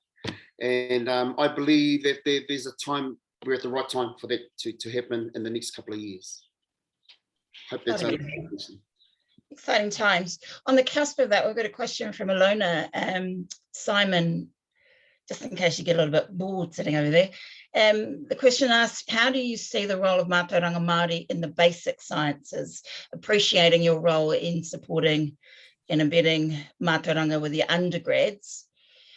How do you see Mātauranga Māori in the basic sciences, that is maths, physics and chemistry? So I'm increasingly coming to the idea that it's less about asking the question about what is the role of one with the other. It's more about asking the question, where do the two knowledge systems overlap? Where does Mātauranga Māori and where does mathematics or chemistry or physics overlap? It's asking where are those overlaps and then exploring that. In the case of things like mathematics and physics, I think there may even be people in the room here who are much better equipped to deal with that. I'm thinking of people like Dr. Pauline Harris, for instance, who is she's at Vic and is involved with astronomy and physics and so on and so forth. So has a much better potential idea of where those things overlap and what are the types of appropriate things to do there. In a chemistry space, I can see overlap between, say, chemistry and Rongo Māori, where Māori medicine is based on actives. Māori may not have necessarily had an in-depth understanding of what those specific actives were, but they knew their effect. They knew how the essentially whakapapa interactions between the environment, the plant that carries the chemical, and what the plant may have impacts it has in the human system. So I think it's about asking that question, where are the overlaps, rather than what are the relative roles in one within the other. Can I just tack on to that? We've had many conversations with this, right? Particularly in the light of Hoani Waititi in developing. There certainly has to be a transformation of current systems. But at the end of the day, that Mātauranga Māori is led by whanau, by hapu, by iwi in its integration into these overlap systems. Not to leave you out, Karatiana, there is a question for Karatiana's expertise from Anonymous. Thank you regarding kaitiaki. How do we as researchers protect and recognise a national taonga or taonga that have a wide geographical spread? Are there any good examples out there? Sure. So I guess first of all, identify who the kaitiaki is. I mean, so the tuatara have, there's two iwi who are the kaitiaki of tuatara from anywhere. Or if it's the same species that's found everywhere in the country, you really need to know where exactly that sample came from that you have, because that species then would be part of the whenua of a certain marae or hapu or iwi. So therefore that one kaitiaki would be the primary kaitiaki. And if you don't know, then I guess it's probably just try and work with your local mana whenua, I guess, would be the next solution. Not ideal, but a solution. Kia ora, Ehua. I'm just looking through the questions. Make sure we've done. Here's another comment. This is a really groovy one, actually. Might push buttons. Do we need to emphasize the opposition that comes from the words Western and Māori attached to Western science and Mātauranga Māori? It's a very cool question. One symbolic but significant way to progress, at least in the language, which is critical in transmitting ideas and concepts, Ida, would be to find another adjective that Western for science and acknowledge that Mātauranga is inherently Māori. Opposition in language can only increase the perceived opposition that many put between Mātauranga and Western science. Oosh, I'm going to name you, Jeffrey. That's a cool question, Jeffrey Lamarche. Gentlemen, shall I just pick someone, or Karatiana, you'd have something to say on this matter? I was hoping you weren't. For me, I consider what we now call Mātauranga Māori, I consider a science. It's Māori science. And I consider the science that most of you have gone to university with is Western science. So yeah, I mean, for me, that's how I differentiate between the two sciences. As you may have noticed, I don't use the word Mātauranga Māori. I'm using it because it's the new key word. Yeah. But yeah, so that's, yeah, I'm not sure. Hare or Simon, do you have a burning insight that you want to share? I think it's a really good question, and I think there's a challenge with across both of those definitions. There's a very, very broad range of perception and understanding, I think. I differ a little bit from Karatiana in that I've sort of been brought up to recognise that Mātauranga Māori is speaking specifically about Māori knowledge, whereas Mātauranga is knowledge generally, so there is a differentiation from that perspective. On the flip side, I've never been a particularly big fan of the idea of Western science either, because I don't think it particularly well defines what that thing is or represents what it is either. I think there's room to have a really good discussion about what these things are and come up with a commonly understood set of terms. I think it's probably quite important, because I do feel that it does bring into the conversation places where people are talking past each other because they're using the same words but not meaning the same thing. But I think it's a difficult one because there is that really broad difference or variation in understanding across both terms on both sides of that. I know. Thanks, Si. Hare, before you wade in, because I know you've always got something to say on such matters, I'm going to just jump to another question and leave that hot potato there. Because Melanie asked a really cool question. Kia ora tātou. As a result of the lack of Māori scientists in the sector, emerging early career Māori scientists often do not have opportunities for close mentorship by other scientists. Do you have any advice for those coming through the science system today? I'm just in the light of the work that we're doing with ag research. I thought you might have a comment there, Hare. Yeah, I think I had been doing some mahi with ag research, and they've got an amazing team led by Chris Koroike there.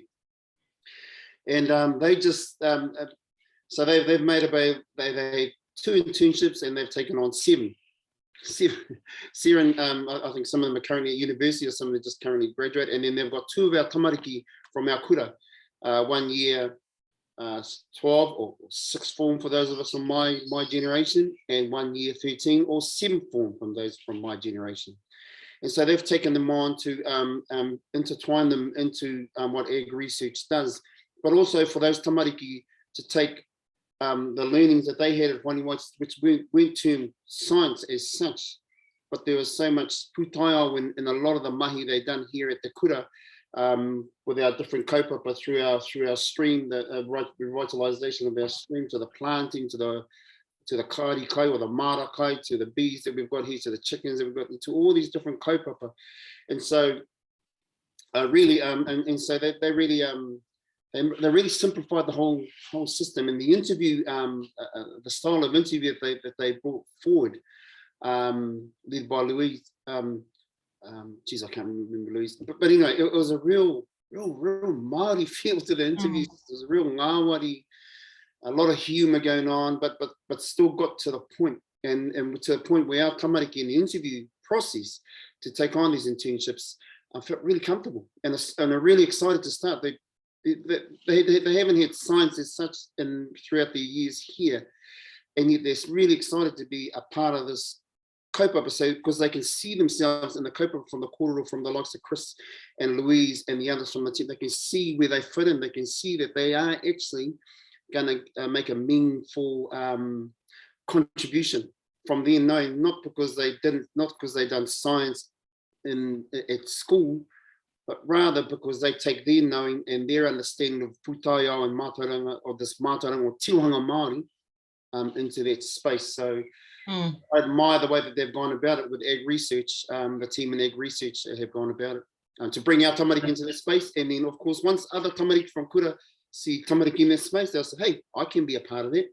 And so it's part of the growing of tamariki from kura into the ag research space. Kia ora e hoa. Melanie, just to add to that, the early career research conversation is ongoing, particularly with the Slack group that I'm privileged to be a part of.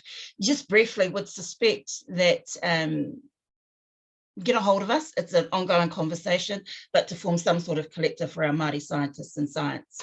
I've just been given the gentle nudge from Troy. Kia ora, Troy. Just to Mihi, to Tammy, thank you, Mihi. Any suggestions for those that are wanting to tautoko the IGI? Yes, get a hold of us. No mai haramai. This is just meant to tip the iceberg of the conversation, so please contact us directly. There is a final couple of questions which I'll answer, and ka aroha for not getting to you, but I'll answer shortly. So just to wrap up, it's taken years of systemic challenges that have excluded Mātauranga, that has excluded Te Tiriti. Whanau, it will take years to come to turn this kōrero around, but we have to start somewhere, and the IGI, the Indigenous Genomics Institute, is committed to working in that space with and for Aotearoa. On that note, Hare, I'll get you to close us briefly before we go.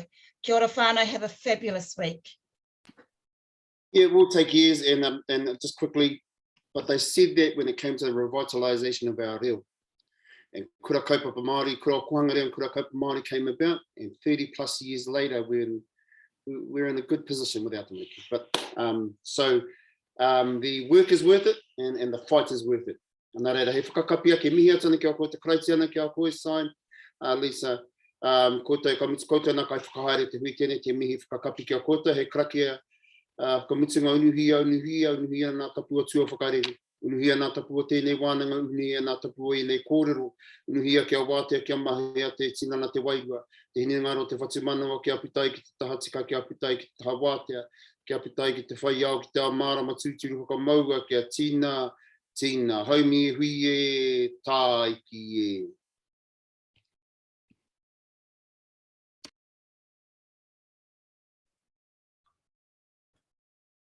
Kia ora. Kaurawe.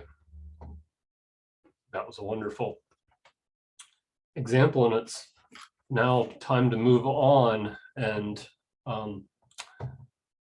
hold that panel with us, hopefully the rest of the day. And I'll move to introducing our next speaker, Dr. Dianne Sika-Paotono.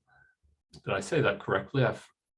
One unfortunate thing about not being present in person is that it's a bit difficult to nudge somebody and check beforehand. I've been in many email conversations with Dianne, and we'll first introduce her as our recipient who hasn't properly yet been awarded her medal for last year. She was our 2020 Cranwell Medal Award winner, which is the NZAS Award in Science Communication. So I'll introduce her with the citation that she should have received. I don't know if you happen to have your medal to hold up, but this is also an advertisement for our medal ceremony, which will happen, there we go, which will happen at 5 p.m. tonight. And we have some absolutely fabulous medalists that will be really pleased to announce publicly for the first time tonight at 5 p.m. and the continued coordination of the conference. Dianne's the scientific lead for New Zealand's Rheumatic Fever and Penicillin Research Program, Associate Dean Pacific at the University of Otago, Wellington.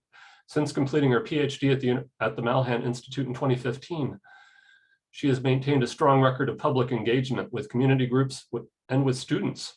At secondary and tertiary undergraduate and postgraduate levels, she regularly presents science and non-scientific audiences and has received local and international recognition for her research and science communication efforts. Her awards include the McDermott New Zealand Young Scientist of the Year, Colmar Brunton Research Excellence Award, and the Australasian Society of Immunology BD Science Communication Award.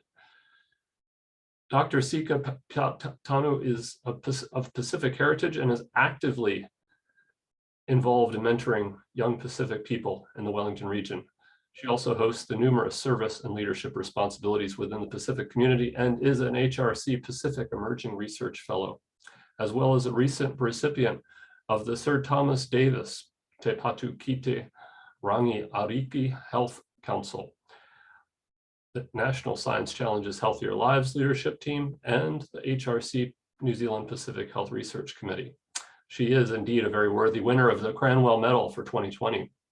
So please allow me to congratulate her briefly on that award properly for the first time, since she certainly received press releases, but didn't receive acknowledgement from the association that we always aim to deliver.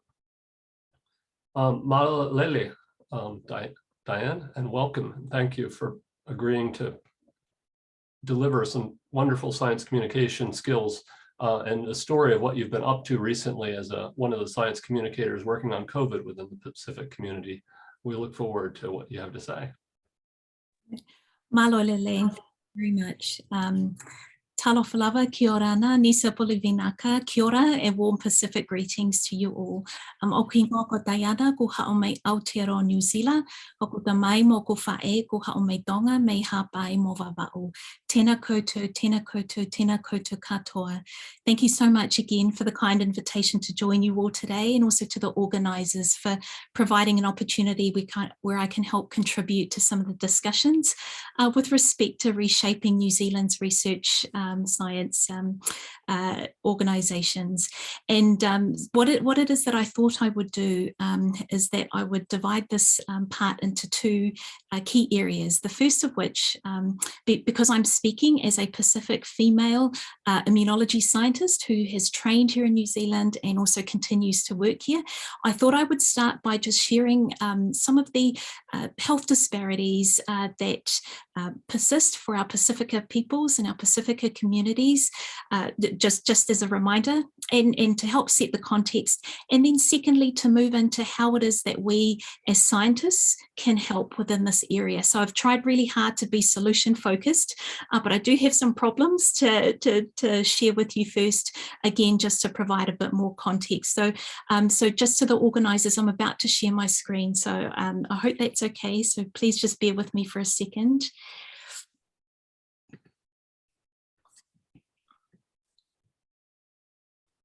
And so hopefully you can see my screen now, and yep, and then I'll just move through to the first part in terms of describing some of the health disparities and specific examples of inequities for our Pacifica peoples here in Aotearoa, New Zealand.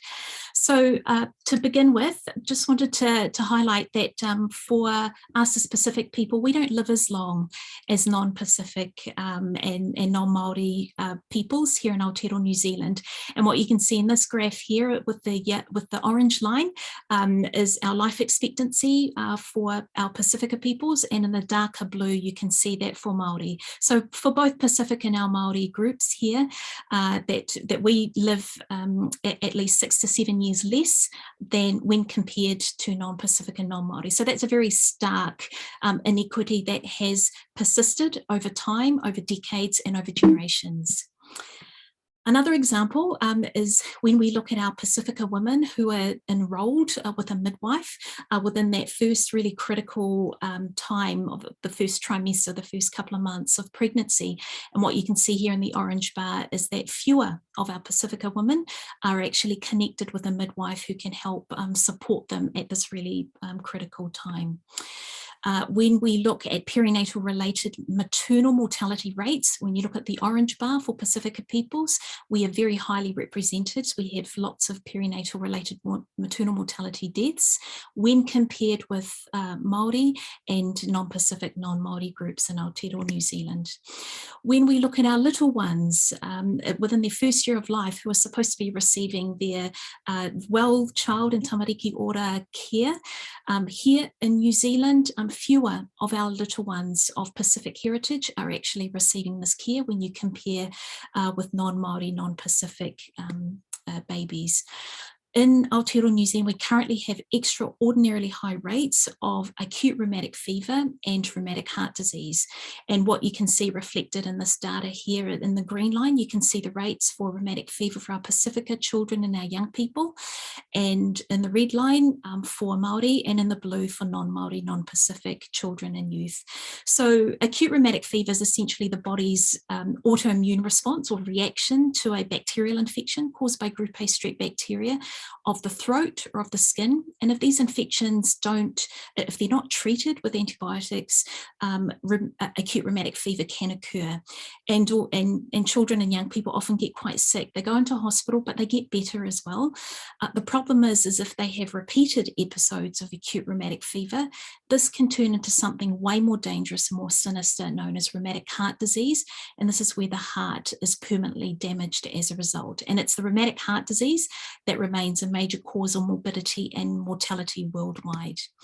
And this is the visual representation of what I just said about group A strep bacteria contributing to infections that, if left untreated, can lead to acute rheumatic fever, and repeated episodes of acute rheumatic fever can turn into rheumatic heart disease, reflecting the permanent cardiac damage that occurs. And we've got rheumatic heart disease right around the world, and you can see we have blue dots in the Pacific region and also in Aotearoa, New Zealand. In terms of hospital admissions for skin infections in our little ones aged 4 and under, you can see that the orange bars for cellulitis conditions and dermatitis and eczema conditions for our children, our Pacific children aged 4 and under, are way higher than for those who are non-Pacific here in Aotearoa, New Zealand. So this is actually looking at the hospital admissions for these skin infections. When we look at diabetes prevalence for the 25 to 44-year-old age bracket, you can see here that we have high rates in our orange bar for Pacifica peoples when compared with Māori, Asian and European and other groups. When we look at the more mature age bracket, i.e. the 45 to 64-year-olds, you can see that we still have a much higher diabetes prevalence within our Pacifica peoples. And of course, our very mature age bracket, i.e. 65 years and older, what you can see here in this graph is that we still have high diabetes prevalence reflected in the orange line for Pacifica peoples that is not just current, but has persisted over time. Perhaps a more visible and recent example of inequities for Pacifica peoples, but also for Māori, has been in the COVID-19 context. And early in 2020, with the global outbreak, with the pandemic, there was data that came out of the United States which very clearly showed that Pacifica people living in the US were more likely to become seriously ill, end up in hospital and sadly die as a result of COVID-19.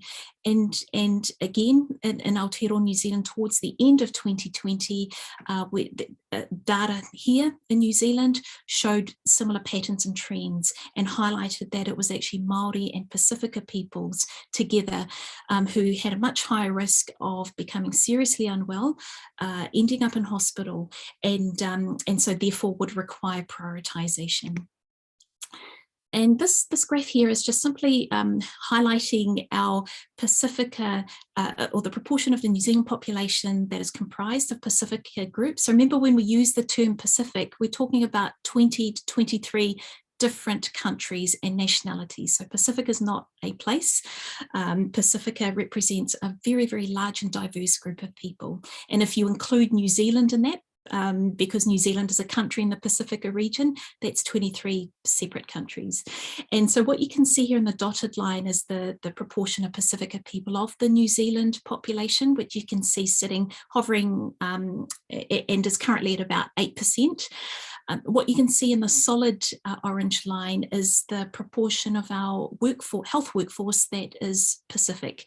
So you can see here that these two lines don't quite match, and we've still got a long way to go in terms of building a Pacific health workforce. And the reason that this is important is because we've got lots of data and evidence to show that our Pacifica communities do better when they come into contact with our Pacific health workforce and our health professionals. So those were just some of the inequities that have persisted for our Pacifica peoples, and there were some there for Māori as well. And what I thought would also be helpful would be to just remind us all of what it is that we're actually talking about when we use this word equity, and we often talk about equality as well. And so what's represented here is when we think about equality in this particular context, what we're referring to is this one-size-fits-all model that we've seen dominate in our education systems and in our health systems and processes, where doing the same thing for everyone was expected to generate the same wonderful outcomes for everyone. And we have very clear evidence, and we know now that this doesn't work for everyone. And in particular, this doesn't work for our Pacifica and our Māori communities. And what is needed instead is an equity focus or an equity approach in recognising that there are different needs that exist, and therefore approaches are needed that help take these into account and reduce barriers for people and build trust at the same time. So that's what I'm referring to, and what others will be referring to when they use this word equity and the need for equitable outcomes and equitable approaches. So now that I've highlighted some of the problems and some of the issues, if it's okay, I'd like to propose some potential solutions. And again, from the perspective of a Pacific female scientist working here in Aotearoa, New Zealand.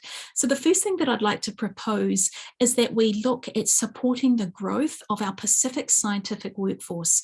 We've got data and evidence to show that we have lower numbers of students and young people undertaking STEM, and a lot of work has gone into trying to support more young people to consider these pathways. So we're making a bit of traction there, but we've still got a long way to go. We've also still got a long way to go in terms of building up our Pacific scientific and research workforce here in Aotearoa, New Zealand. And so this is where I would propose that we start. This is a very fundamental step that would be needed to help address some of the other inequities that we currently have within the science research system in Aotearoa, New Zealand. So this is my first point.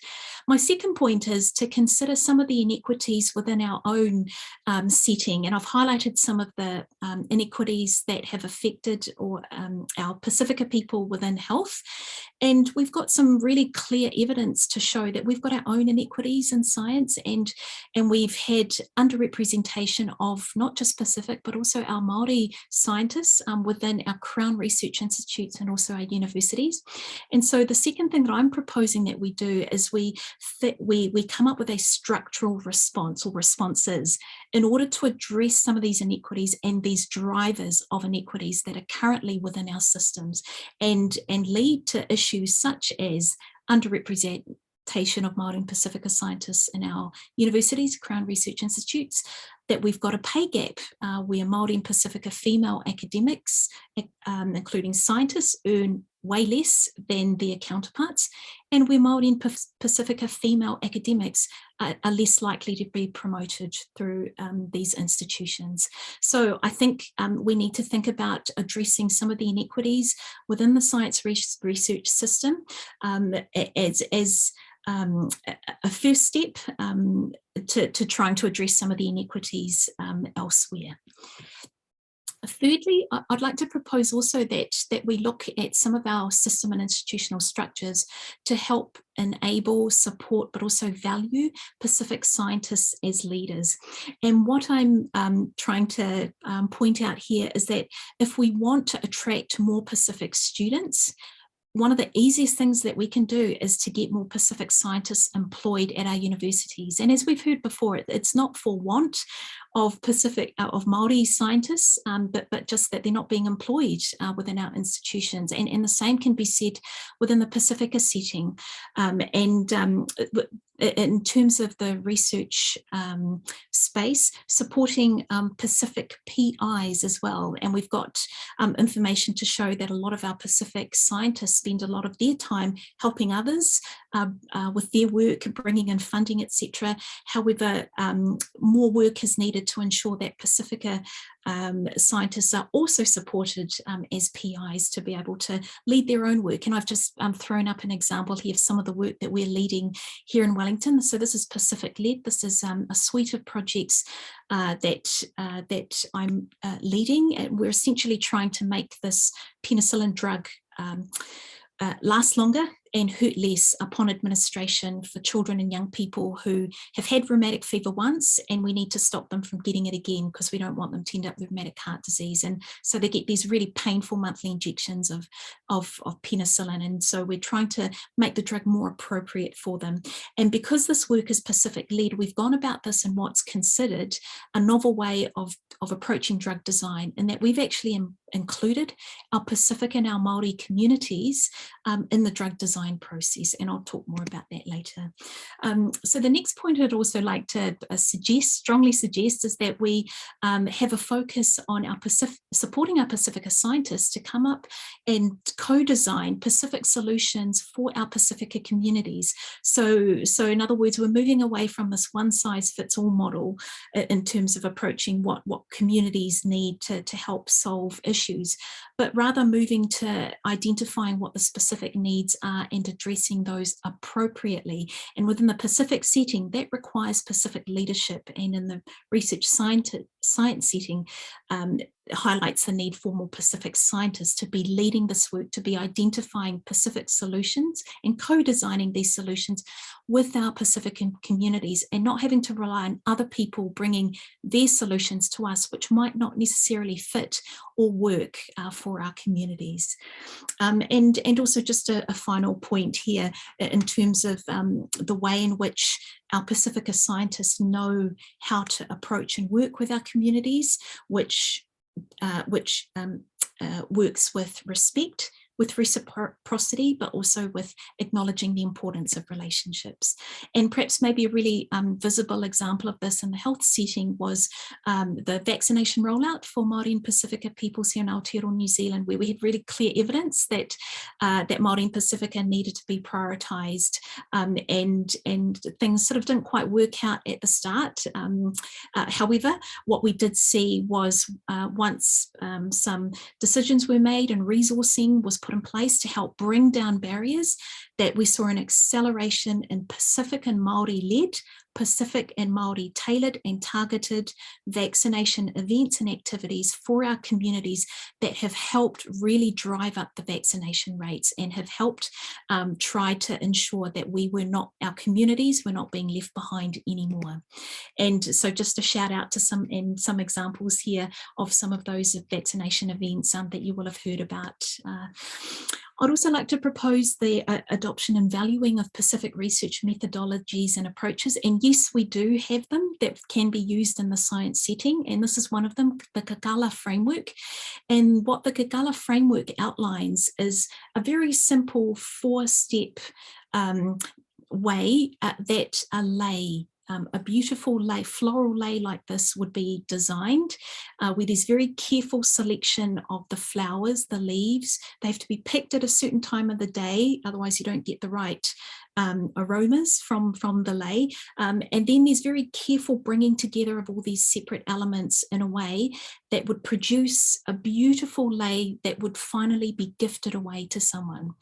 And what this Gagala framework has been used and compared to the research process, the research design process, where we start off with an idea and we bring in, we spend a lot of time and care designing our research projects and thinking about the specific elements that we need to bring together in order to collect data that gets woven together, analysed, and then we share it. And then as scientists, we tend to share our findings in very formal settings, such as conferences and in the form of publications, etc.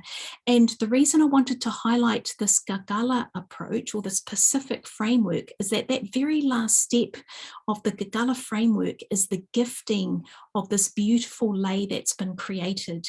So a lei isn't made for yourself. A lei is made to be given away, to be helpful as a gift to someone else. And this has been compared to the research setting, where we often end up with our findings that do get given back to the scientific community.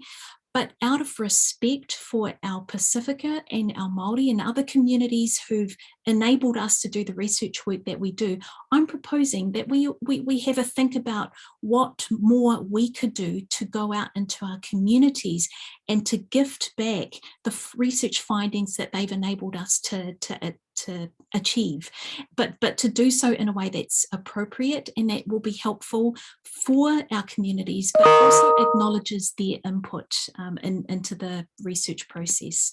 There's also another approach, the Dala Noa, and this is a very respectful way of coming together as Pacific peoples in order to have discussions together in a way where we can agree to disagree, but it's all done respectfully, but everyone has an equal voice.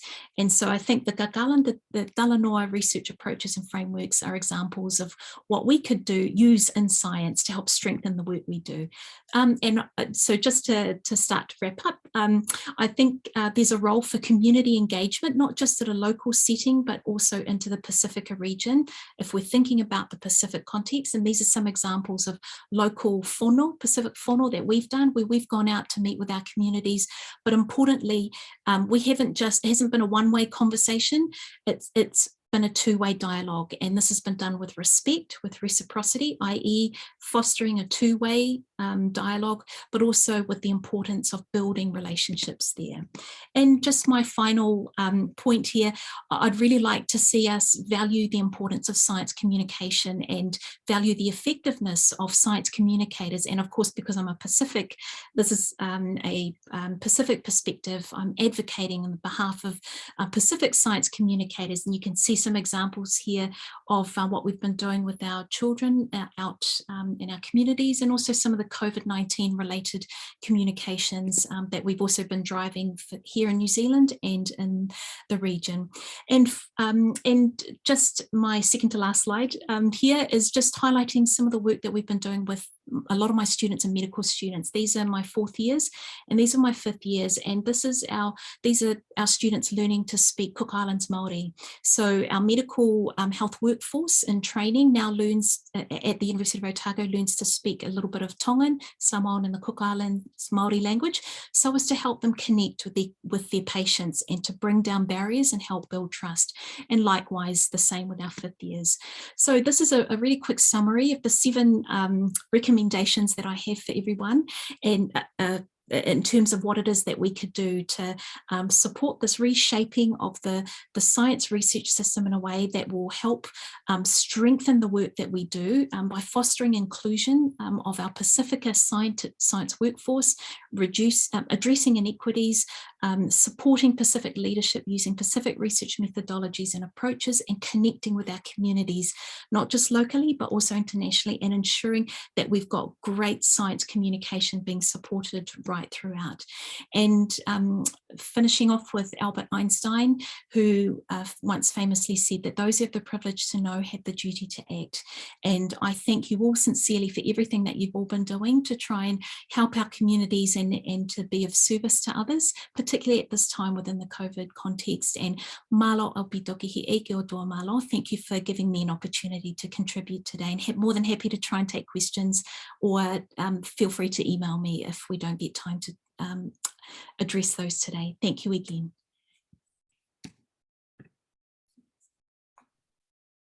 Kia ora, Dianne. That was wonderful. We are over time, I think. I'm tempted to ask one question while I point out to people that in the chat, you will now find the directions for logging on to the SCAN session, the Science Communication Conference, which we're going to cross over to for their lunchtime. That's a conference which is going across the week rather than simply in a linear fashion during the day as we are today. So they have more sessions on other days, but this will get you into the session that's cross-linked with our conference.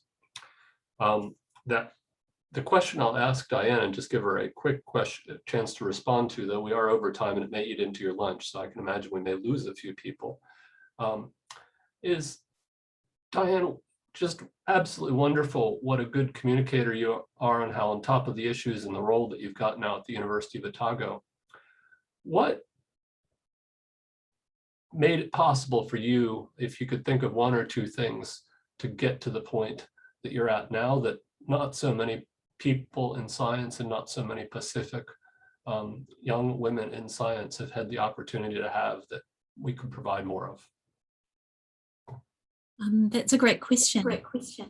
And I'll try to be quick. So perhaps maybe one of the first things that comes to mind is that it has been quite a journey. And if I'd had more time, I could have talked more about some of the challenges along the way and the strategies that I had to develop to try and overcome those. But also, you know, some of the really great experiences that I've also had. And I guess to your point, I just wanted to highlight that, you know, no one gets to where they are on their own, and that there have been some really amazing people who've helped support me along the way, and I'm grateful to them. You know, other people who are willing to share their time and to encourage me, you know, when I didn't want to. And so in other words, amazing individuals make a really big difference. And to those of you who are really senior scientists on this call, please could I reach out to you? We really need your expertise to help build up this next generation of scientists, and we're building a more diverse workforce, and within the science setting, you know, we really need your wisdom and your guidance, and we'd also value your listening ear as well along the way. So perhaps maybe I'll leave the answer there. And but if I haven't answered that fully for anyone else, please just feel free to email me and I can give you a longer version by email. That's wonderful. And I've grabbed a screenshot of you and your final points, which I think we'll tweet out from the NZAS address if you're comfortable with that. Thank you. With that, we're going to close this session. Thank you all for your participation and your journey with us into Te Ao Māori, and I suppose we might call it Te Ao Pacific. I don't know if there's a better name for that. I'm sure there is. We will rejoin after the session with scans. Scans, we're going to focus on the community-led COVID-19 communications. And then we rejoin here at 1:30 for a panel on engagement in Aotearoa's research system. I do encourage you to keep the Zoom link open so you can keep the chat open with the link to the scans. But if you close it, you can get back. You'll just be missing the chat that you originally had available. Thank you.